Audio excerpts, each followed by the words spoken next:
But I want to tell some stories about coming of age with the master. When I first met the master, I was 23 years old. And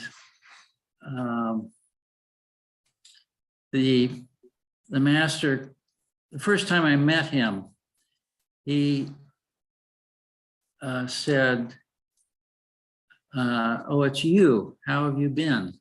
Which gave me the impression that somehow he'd known me before, and I certainly had the impression that I had known him before. So when I took refuge a few months later, he gave me the name果歸, which means return to the fruit, or fruit of return. And I always felt like I was returning to my original father and teacher. I'd known the Venerable Master before. And he sometimes would, at that time, there were very few people at the Buddhist lecture hall, which was where I first met him in San Francisco. And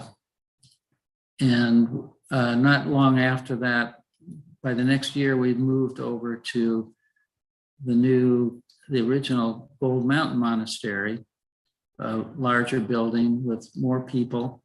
And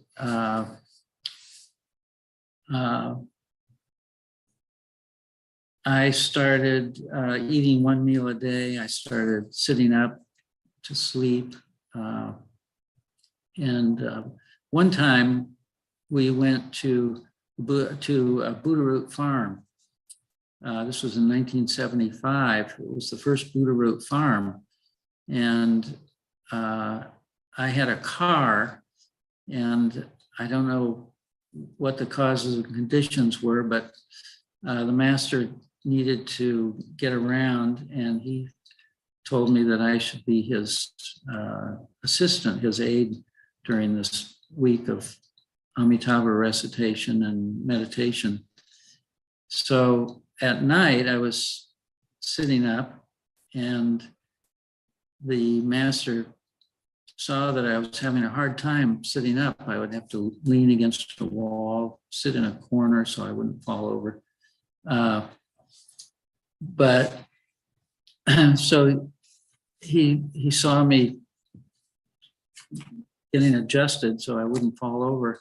And he said, "That's no way to sit. If you're going to study the Buddha Dharma, you have to sit upright without dwelling anywhere. You can't rely on anything.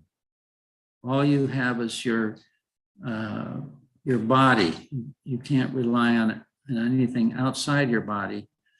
So I started sitting up that night. I think that there was a little bit of help from the master, but after that, my meditation improved greatly. And this was a breakthrough principle for me, that in our mind and in our body, we shouldn't rely outside. We shouldn't go outside for support. We shouldn't rely on anything. We shouldn't rely on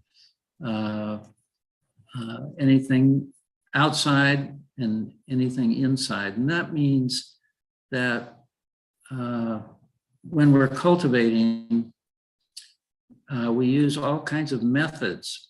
We recite mantras, we recite Buddhas and Bodhisattvas, we recite sutras, and these are all good for fertilizing our internal soil, so to speak. But ultimately, we want to still the mind, become one with our dharmas, the dharmas we're practicing, still the mind, and Oh, somebody helped me out here. I feel like I'm a little bit bigger. Thank you. We want to still the mind and return to our original nature. And this means not relying on anything, not dwelling anywhere. So this is the goal of Buddhists, to sincerely practice the Dharma, but ultimately